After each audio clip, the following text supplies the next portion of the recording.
Good morning, everyone.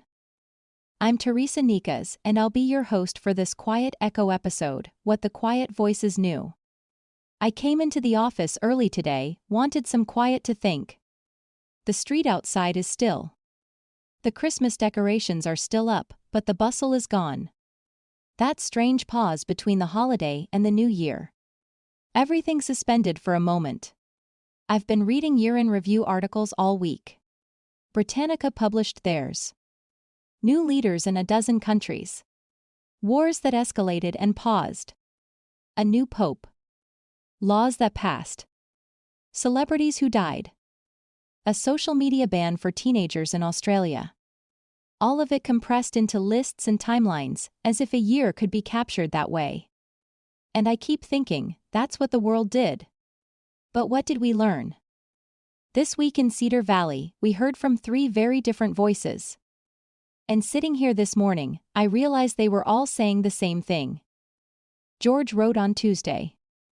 He told us about a Dev, a man wrongfully imprisoned for 16 years, spending his first Christmas as a free man with his sons. George knows something about that. About being unseen. About carrying shame. About the years that pass while your family learns to live without you. He wrote that forgiveness is a form of freedom. Not because the past disappears, it doesn't. But because holding on to it costs more than letting go. George lost his sister Miriam in the fire. But before she died, she reminded him that forgiveness isn't just something you receive. It's something you give. To others. And to yourself. Lars wrote on Christmas Eve. He closed the hardware store at noon, same as he does every year. Some years that costs him money. People always need something at the last minute: batteries, a screwdriver, a string of lights. They drive over and find the sign flipped to closed. He closes anyway. Some things matter more, he said. And then he went home. To be with his family. To read the old story by candlelight. To be present for the moments that don't wait. And yesterday, Dan wrote about the day after Christmas. The day we don't sing about. While most of us were unwrapping gifts, volunteers at St. Sabina Catholic Church in Chicago were loading vans with 1,600 hot meals. They delivered them to shelters, veterans' homes, even the local police department. Father Michael P. Flaguer started that tradition years ago. He found out that a lot of shelters only served sandwiches on Christmas because they let the regular staff go home to be with their families. And he said, "No, I want to make sure they have good meals, so how do we make this work?" The answer was simple. Show up. Find volunteers. Feed people. Do the work that faith requires when nobody's watching. 3 voices. 3 different lives. And the same thread running through all of them. The headlines this year were loud. The arguments were louder. But here in Cedar Valley and in towns like it across the country, the quiet work continued.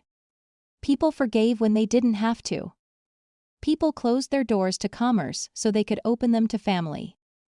People loaded vans with food and drove it to strangers who had nothing. None of that made the year-in review lists. It never does. That's the thing about the quiet voices. They don't trend. They don't go viral.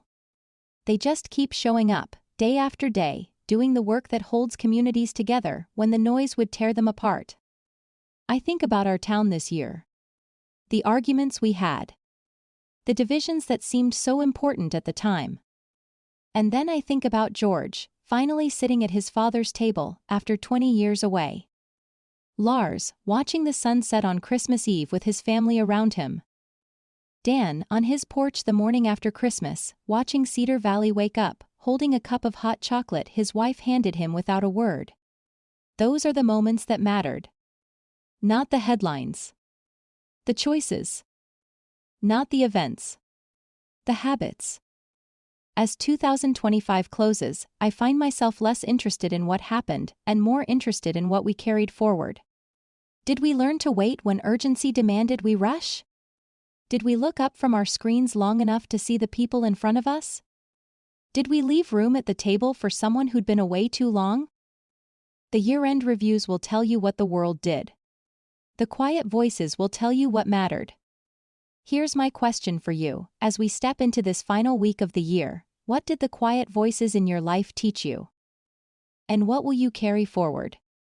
Thanks for spending this year with us. I'll see you on Monday. I'm Teresa Nikas, and this is Quiet Echo. You've been listening to the Cedar Valley News Podcast, where small-town voices meet the headlines shaping our world. From faith and family to front porches and fields. We'll be back with more stories connecting real lives to real events.